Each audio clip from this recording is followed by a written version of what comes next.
Wow, what a shutout. Conor Benn just demolishing Chris Eubank Jr. and almost getting the job done within the distance.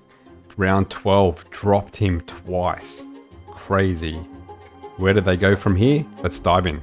So 7 months later, after that jam-packed, action-packed fight, Conor Benn versus Chris Eubank Jr., the first one, we do it all again. But this time it was a shutout, and Conor Benn just dominated from round one. Just couldn't go wrong with his game plan, sticking behind the jab, going to the body, working the body, and Chris Eubank Jr. just didn't seem the same. And it seemed like he wasn't the same guy from 7 months ago in that all-out action-packed fight. And in the last round, Conor Benn just ran out of time. Otherwise, it would have been done before the 12th round had finished. Conor Benn knocking down Chris Eubank Jr. twice, almost ending the fight. But the second time Eubank Jr. got up, there was not enough time and the fight was pretty much over at that point.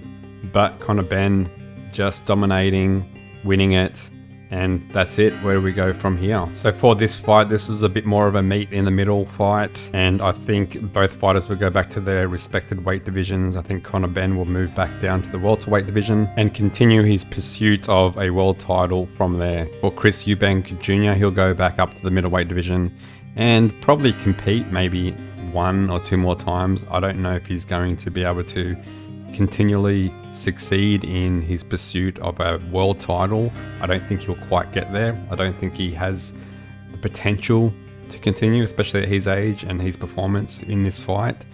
For both of them, a third encounter, I don't see that happening. I think Conor Benn is just going to be too focused on actually trying to go for a world title instead of doing this in-between weight thing and trying to go for a third fight. And considering how dominant he was, I don't think he has anything else to prove. I think the first fight was a close fight. I do think Conor Benn lost, but I think this fight and Conor Benn coming back and actually dominating the way he did, I don't feel he has anything to prove in a third fight, and I don't think that'll happen. I don't think the money will be in it as much as either. I think because of how the first fight was is why this fight was so popular and drew such a crowd and audience, was because of how good the first fight was, and this is just 7 months after that first fight.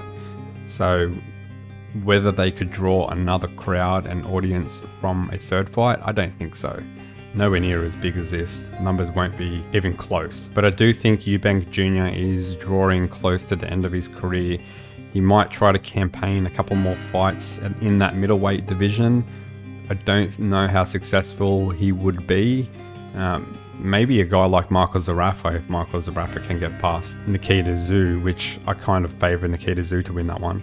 Then maybe Michael Zarafa versus Eubank Jr. That'll be a decent fight. I think they're probably at the same sort of level, and even in the rankings, they're not too far off each other as well. But I'm assuming that Eubank Jr. will probably campaign for someone that's a bit higher and maybe out of his class and skills, and he might just lose.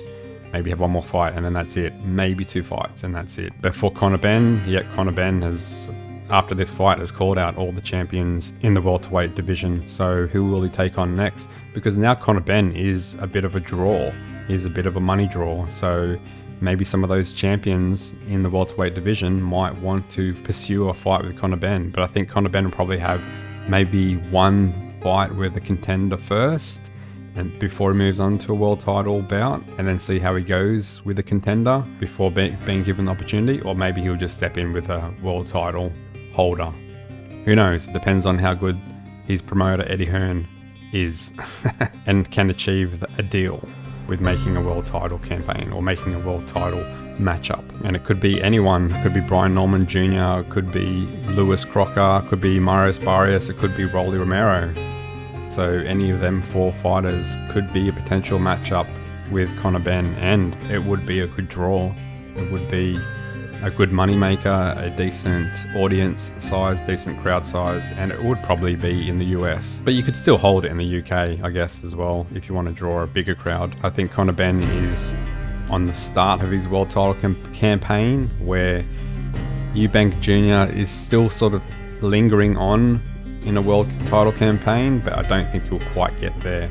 I don't think he'll make it in the middleweight division. I think the competition is probably a bit too stiff, and I don't think he's at the level to actually get to the top in that division. But either way, it was an entertaining fight. It was a dominant performance for Conor Benn, and that last round, brilliant.